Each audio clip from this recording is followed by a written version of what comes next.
আওয়ামী লীগের ৭৫ বছর তো একটা দীর্ঘ আন্দোলন সংগ্রামের ইতিহাস। সেখানে অনেক সংকট তৈরি হয়েছে বিভিন্ন সময়, কিন্তু এই দল আবার সেই সংকটের মুখোমুখি হয়ে জয়ী হয়েছে।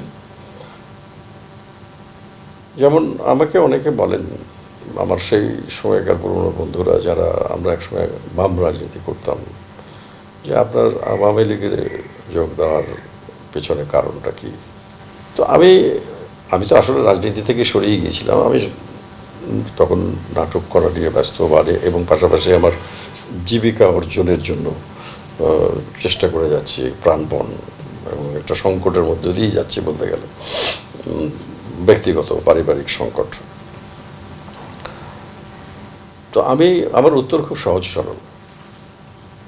আমরা তো বঙ্গবন্ধুর নেতৃত্বকে সবসময় আমরা অনেক বড় করে দেখেছি, এবং তার প্রতি আমার অসীম শ্রদ্ধা আছে, এবং তার নেতৃত্বেই মুক্তিযুদ্ধ হয়েছে বাংলাদেশের মানুষের, তাতে কোনো সন্দেহ নেই।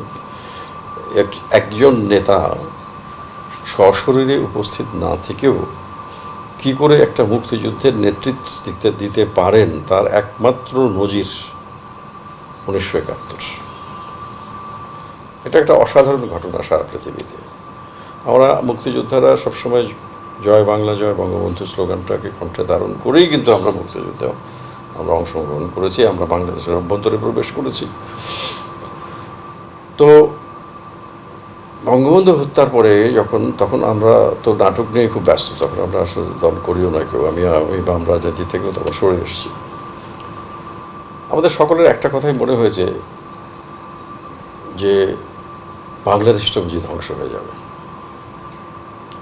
এই যে এত ত্যাগের বিনিময়, এত রক্তের বিনিময়ে দেশ স্বাধীনতা, এটি শেষ হয়ে গেল।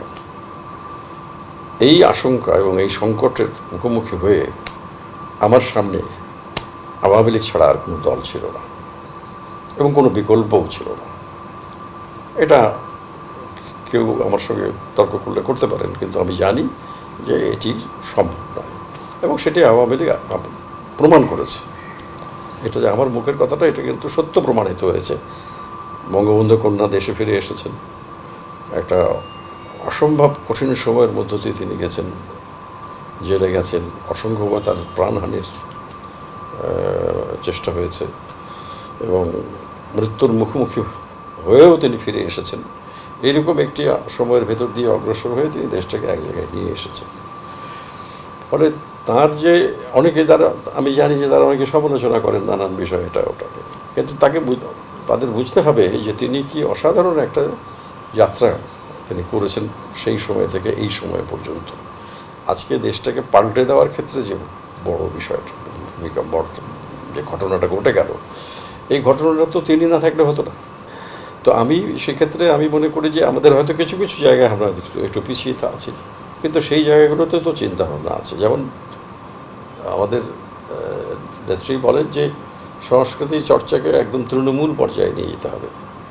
তো ওনার যে ধারণাগুলো, সেগুলো আমরা যারা তার কর্মী বা আমরা যারা দলের কর্মী, আমাদের কাজ তো হলো সেই জায়গাগুলোতে সচেতনভাবে কাজ করা, কিন্তু সেই জায়গায় আমাদের অনেকগুলো ব্যর্থতা আছে।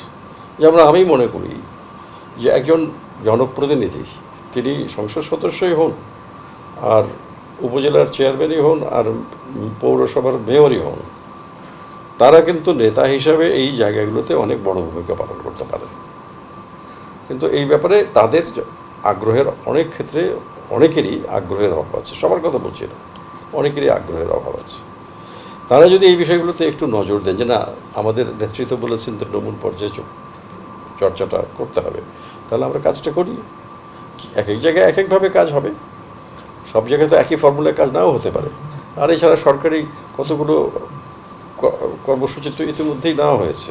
সুতরাং দুটোই যদি পাশাপাশি চলে, তাহলে কিন্তু এইসব জায়গায় আমরা কিন্তু অনেক বড় পরিবর্তন আনতে পারি। এই ৭৫ বছরের ইতিহাস, এই বাংলাদেশের এই আওয়ামী লীগ আজকে এই উপমহাদেশের একটি অন্যতম প্রাচীন দল। তো এই প্রাচীন দলটি আর অন্যান্য দেশের মতোই বিভিন্ন সময় সংকটের মুখোমুখি হয়েছে, এবং উঠেছে নেমেছে, নানান ধরনের বিষয় হয়েছে। তো তার ভেতর দিয়ে আজকে যে জায়গাটা আওয়ামী লীগ দাঁড়িয়ে আছে তার বিকল্প কিন্তু আজকে বাংলাদেশে নেই, এবং সেটি আমাদের জন্য একটি সমস্যাও বটে।